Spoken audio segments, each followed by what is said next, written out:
在西方经济学界，其实一直有一个非常稳定的预期，中国大概率会掉进中等收入陷阱。理由也很标准，靠廉价劳动力起家，做到中等收入之后，产业升级困难，成本上升，竞争力下滑，最后停滞不前。这套逻辑，他们在拉美国家身上验证过很多次，所以他们也默认中国只是更大号的重复。但问题是，这一次这几个欧洲学者在对谈里第一次把话说透了。他们发现中国好像没有按这套剧本走，甚至有些地方是反着来的。当他们还在等中国卡住的时候，中国反而在往高端制造、科技创新这些方向持续推进。所以这期视频我们换个角度，不从中国自己出发，而是站在这些外国学者的视角来看一个问题：他们为什么一开始那么确定中国会掉进中等收入陷阱，而现在又为什么开始动摇？我是小满，这期我们不讲立场，只拆逻辑。 ¿De dónde viene China? O sea, es decir, la vemos ahí pequeña, o bueno, pequeña en este mapa, ¿no? Pero es enorme. ¿De dónde viene este país históricamente? A un trato. Yo empiezo a explicarlo y me interrumpís, porque si no, Sí, claro. Si no, Por favor. es muy larga. Vale. China. Se ve, el nombre de China en chino, Chongguo, significa el imperio del medio. Eso tiene un motivo histórico de por qué es así. Pero ellos, es cierto, lo han extrapolado, se ven como un país central en el mundo. ¿Por qué? Por su tamaño. Por el tamaño no geográfico, hay un país más grande, ¿no?, que Rusia, Claro. en términos geográficos, pero por el tamaño de su población. Ellos piensan que han sido preponderantes históricamente en su visión, han sido siempre el país más relevante del mundo. No lo han dominado el mundo, sino el más relevante, que suena parecido, pero es distinto, salvo 100, 200 años malos, que es lo que ellos llaman en China el siglo de la humillación o del oprobio, ¿no? Se suele traducir de esa manera. O de la humillación. De la humillación, sí. Que es, ellos perdieron una guerra con los ingleses en 1840, 1845, por ahí, porque los ingleses traían opio de China y lo vendían en China, de la India, perdón, traían de la India y lo vendían en China. Porque originalmente, pues un rollo histórico, pero bueno, espero que interesante, precisamente ahora pensando en Trump, Inglaterra tenía un déficit comercial enorme, porque no conseguía vender cosas en China y sin embargo importaba mucho de China, importaba a porcelana, en inglés no se dice porcelana, se dice China. ¿Qué dices? Claro, porcelana se dice así. ¿Se dice China? Sí. Y eso no lo sabía yo. Pues ya sabes. Qué locura, qué locura. Y el té y otra serie de cosas, ¿no? Había otros materiales, una cosa que se utilizaba para impermeabilizar la madera, ¿no? Pues toda una serie de cosas venía y no conseguían vender. Pues lo que fabricaba China entonces eran paños y ropa y tal, pero China eso no tenía mucho éxito. Y entonces se les, porque tenían seda. Y seda también era una de las cosas que se importaban mucho. Y entonces se les ocurrió, pues, inundar ni más ni menos que China de opio.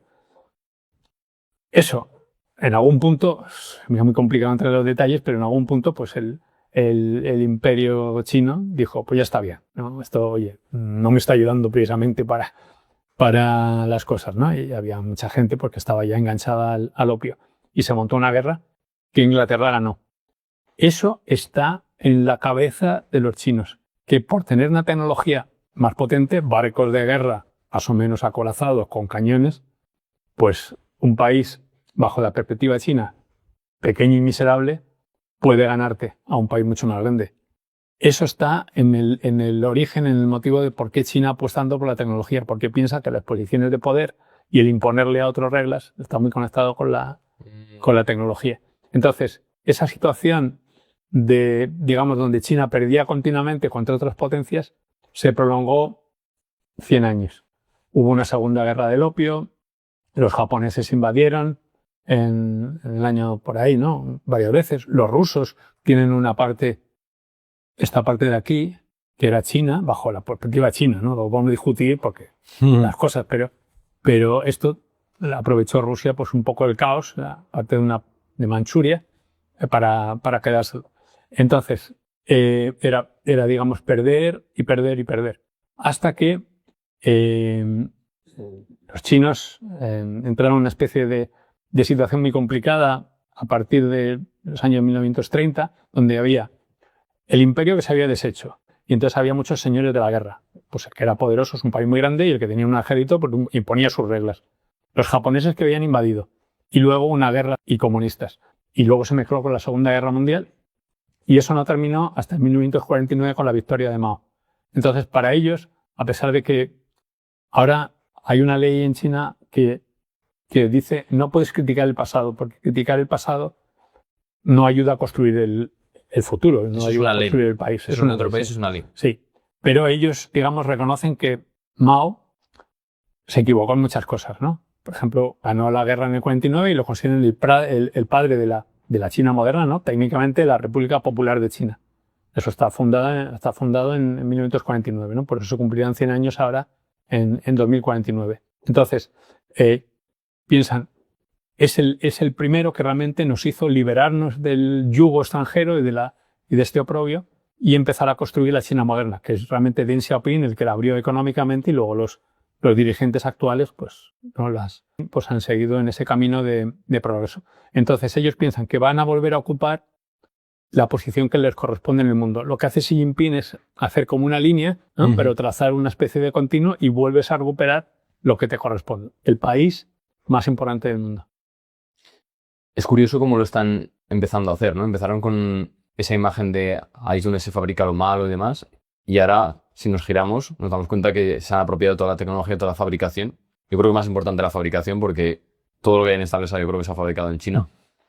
Es curiosa esa mentalidad de empezamos desde lo más abajo, aunque nos digan que somos lo peor del mundo, para ir a por ellos y para ser los número uno. Económicamente tiene mucho sentido. Mira, pensar esto.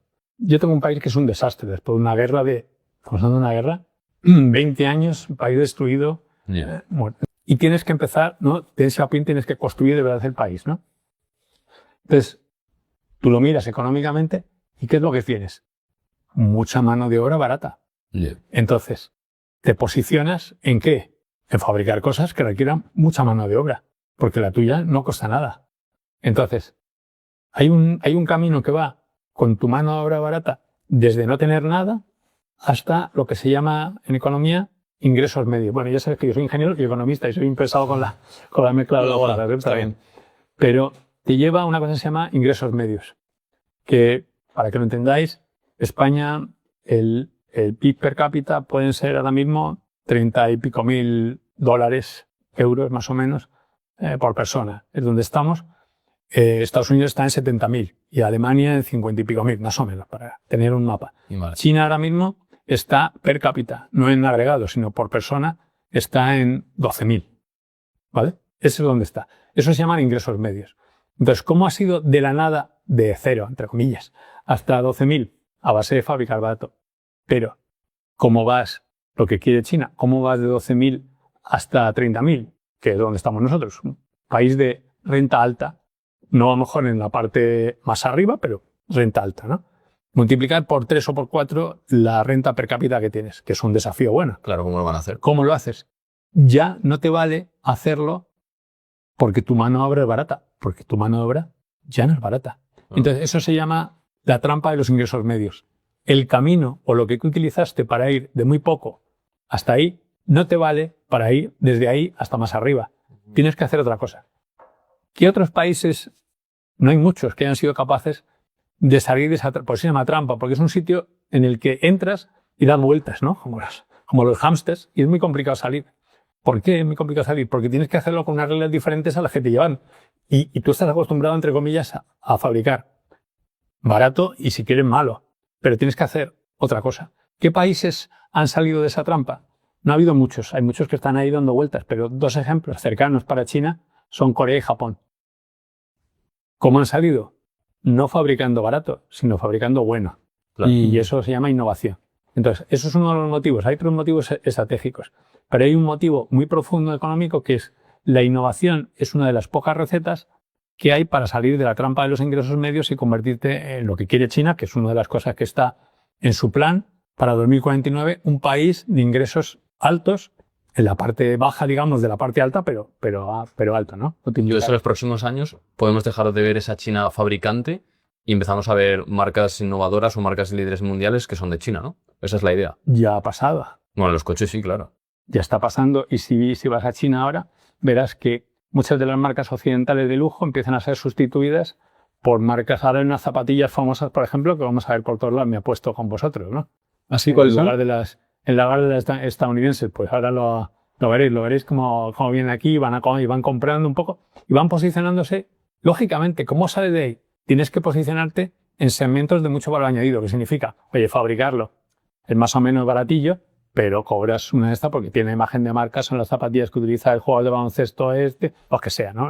Esta persona famosa. Entonces ellos van a jugar con todas esas cosas aprendiendo de lo que han hecho otros. Y claro, pues yo que sé, Xiaomi, por poner un ejemplo muy chino, tiene un coche que parece un Ferrari, que si te subes se comporta como un Ferrari, pero cuesta la 10ª parte que un Ferrari. Xiaomi. Xiaomi tiene un coche. Como un Ferrari. En 5 años, Xiaomi Ferrari. en 5 años ha conseguido decir, pues yo voy a tener coches eléctricos top. En 5 años. Ya ves, míralo. Espectacular el X, ¿no? Como pura sangre. Parecía pura sangre, ¿verdad? Locura. Y eso Madre se puede comprar. No tienen, porque Xiaomi tiene un modelo complejo, pero lo puedes comprar ya. Hablemos de tecnología porque yo creo que es gran parte de este episodio. Y para que nosotros podamos entender lo avanzados que están en China, es cierto, no sé, siempre conoces a un amigo que te dice, es como ir a 2050. ¿Es cierto que es así? ¿Es cierto tanta diferencia que hay? China es un país de contrastes. Entonces, yo estuve la última vez en diciembre, ¿no? Estaba en Shanghai. Y llegué a Shanghai, hacía tiempo que no pasaba por Shanghai, había estado en otro sitio de China, pero no en Shanghai. Y de repente me fijo que no oigo ruido del tráfico, porque todos los coches son eléctricos. Todos. En el centro de Shanghai sí, que hay dinero para comprarlos y porque, oye, el gobierno también lo tiene. En China, lo social político está mezclado con la tecnología, o sea que tú, comprándote un coche eléctrico y estando en el centro de Shanghai, tienes la impresión de que también contribuyes al país y que la parte política social del país lo ve bien. Entonces hay un incentivo. Entonces, China tiene sitios muy avanzados como ese. Por ejemplo, en ese es un ejemplo, u otros, ¿no? Tienes entrega de mercancías en algunas zonas de China con drones volantes que te entregan en vez de un motero, ¿no? Que se dice ahí en chino un kuaidi. Viene un dron y te deja el paquete en casa. Sí, estás en un sitio a lo mejor un poco peregrino, ¿no? O sea, que porque ellos tampoco tienen muchas cosas de seguridad, no quieren drones volando por la ciudad, pero estás en un sitio un poco alejado y eso sucede, ¿no? Te puede llegar la entrega de esta manera. Pero al mismo tiempo tiene una cultura milenaria. Entonces es un sitio de contradicciones. Y eso es muy interesante porque ellos lo manejan bien. O sea, que es un sitio que tiene cultura y muy antiguo, ¿no? y como muy tradicional, muy conservador, curiosamente, a pesar del comunismo, muy conservador en cuanto a ideas, y al mismo tiempo una tecnología muy avanzada. Y te pongo un ejemplo. Yo recuerdo una vez viajando por el suroeste, ¿no? Remoto de China, Yunnan, ¿no? Que es un sitio precioso que tiene montañas de 6.000 metros y junglas, ¿no? Al mismo tiempo, todo mezclado. Y entonces estoy en un mercadillo local, pues, y anda, hay una señora vendiendo miel y ella ni siquiera habla el chino estándar, ¿no? Mandarín que decimos nosotros, en chino putonghua, ¿no? Como se dice. Sino que habla, porque es de una minoría, habla otra cosa, ¿no? Y es una persona mayor y no ha aprendido el mandarín porque es una cosa que impuso Mao y tal, bueno. Y nos entendemos, a pesar de que yo hable un poco de chino, no nos entendemos. Y sin embargo, me dice, escanea mi código. Y en China ya prácticamente nadie lleva dinero. Le escaneo el código en su WeChat, ¿no? Que es como el WhatsApp chino, más avanzado, y directamente le pago, porque en el WeChat, Weixin en chino, se pueden hacer pagos como si mandaras un mensaje. O sea, que no es como Bizum, que tienes que tener una cuenta asociada. Ahí no necesitas nada de todo eso. Yo simplemente te mando un mensaje que en vez de tener un texto tiene el dinero. Y ya está. Y entonces le pago a esa persona. Entonces una persona seguramente que no tiene ni cuenta bancaria, pero es capaz de recibir un pago por el móvil y tener en el móvil su cuenta, su billetero y hacer negocios a través de eso. Entonces, es en ese sentido un lugar de contradicciones, ¿no? En las aplicaciones principales siempre hay una alternativa a China, ¿verdad? No está Visa, no está Mastercard, está UnionPay, está Alipay. ¿Qué más de estas vemos? ¿De WhatsApp, de Instagram, de Gmail? Es un ecosistema completamente, es como un espejo, completamente distinto. Ten en cuenta que dentro de China hay una cosa que se llama la traducción que se suele hacer al castellano es la Gran Muralla de China. O sea que tú vas allí con tu móvil y tu Google Maps y no funciona. Porque tener en cuenta que eso impide que accedas a unas partes de Internet que el gobierno chino ha decidido que no conviene. No te funciona nada de Google. Y la tienda de aplicaciones... No te funciona Google en China.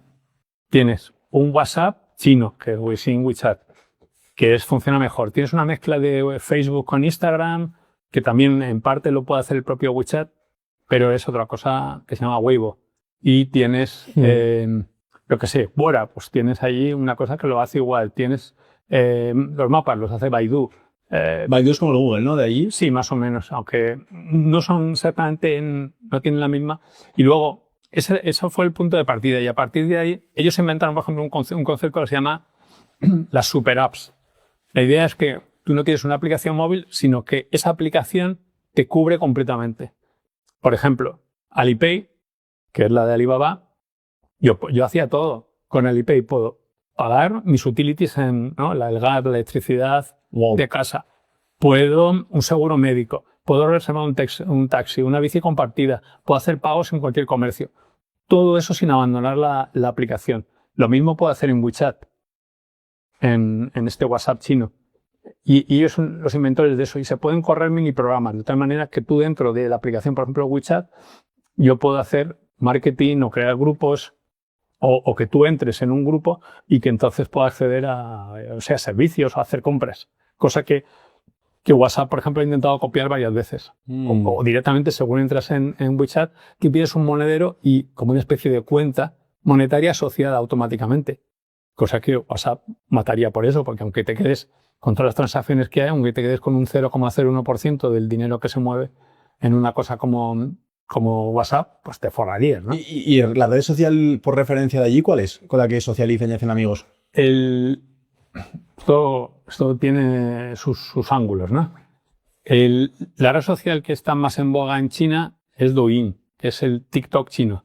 Ah, claro, que TikTok es verdad. Claro, ByteDance tiene TikTok para el mundo exterior, pero como con esta idea de que en China lo que se pone, los contenidos y quién eres está conectado con lo que pones, entonces hay una aplicación que es igual que TikTok, pero que en chino se llama Douyin, es la principal, pero para tu impresión sería como TikTok, pero es en chino y está separada, ¿vale? O sea que no te funciona TikTok en China. TikTok está prohibido dentro de China. ¿Y no hay YouTube? No hay YouTube, hay un equivalente a YouTube, por supuesto. Y hay un equivalente a todo, porque YouTube es de Google, no puedes. Pero ¿no te parece esto curioso? Es como que quieren crear un mundo aparte, ¿no? O... Tú piénsalo, o sea, por supuesto quieren crear, o sea, el gobierno partido en China hace tiempo que se dio cuenta que una manera de tener a la sociedad o llevar, ¿no? Hacer un poco de ingeniería social, llevar a una cierta dirección, tiene que ver mucho con las redes sociales y con lo que ves en Internet. Y ellos han decidido que quieren mantener a la sociedad pues en un cierto espacio, ¿no? Yeah. Entonces, tienes que controlar y tienes que crear esos. Visto desde Europa, digamos, no nos vendría mal en Europa que tuviéramos unos campeones europeos y no dependiéramos, por ejemplo, de compañías norteamericanas. O sea, que tiene un ángulo de control mezclado con, oye, pero así soy autónomo y no dependo de las decisiones de otros, y también una parte de conveniencia. Te lo ponen tan fácil, hacen las cosas tan sencillas, que tú estás deseando utilizar eso. Claro, es una aplicación, te resuelve todas las cosas. Oye, pues no necesito nada más.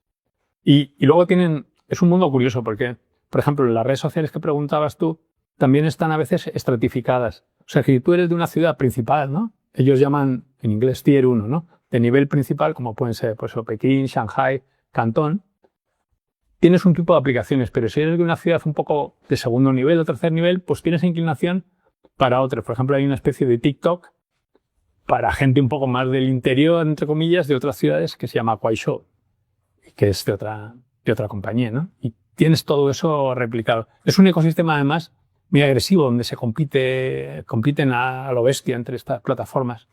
Todo el día. Ahora, por ejemplo, están compitiendo, como está de moda inteligencia artificial, todos quieren tener más usuarios en que utilices, digamos, el chat GPT chino. Entonces, te regalan dinero porque utilices su modelo de inteligencia artificial y no el otro, ¿no? DeepSeek, ¿no? DeepSeek no es el principal, es el segundo, digamos, de los tres gordos. DeepSeek está en el medio, está tiene uno ByteDance, que aquí no se conoce, pero es el que más usuarios tiene en China. Anda. Y el tercero es el de Tencent, que es la misma compañía que es la que tiene WeChat. Vale. Esos es un poco los 3 primeros ahora mismo en el ranking. 很多人以为这是一场关于中国能不能跨过去的讨论，但现在看，更像是另一件事。西方对中国的判断正在失去解释力。他们不是第一次预测别人，但这一次，他们可能第一次低估了一个国家改变自己路径的能力。中等收入陷阱也许是一个真实存在的门槛，但更大的问题是，谁在用旧经验去判断一个已经变了的对手。其实也正是西方的傲慢和一次次的误判，让中国能够在夹缝中偷偷发展，蓄势待发，到如今一鸣惊人。对于这次访谈，你有什么看法？欢迎在评论区留言。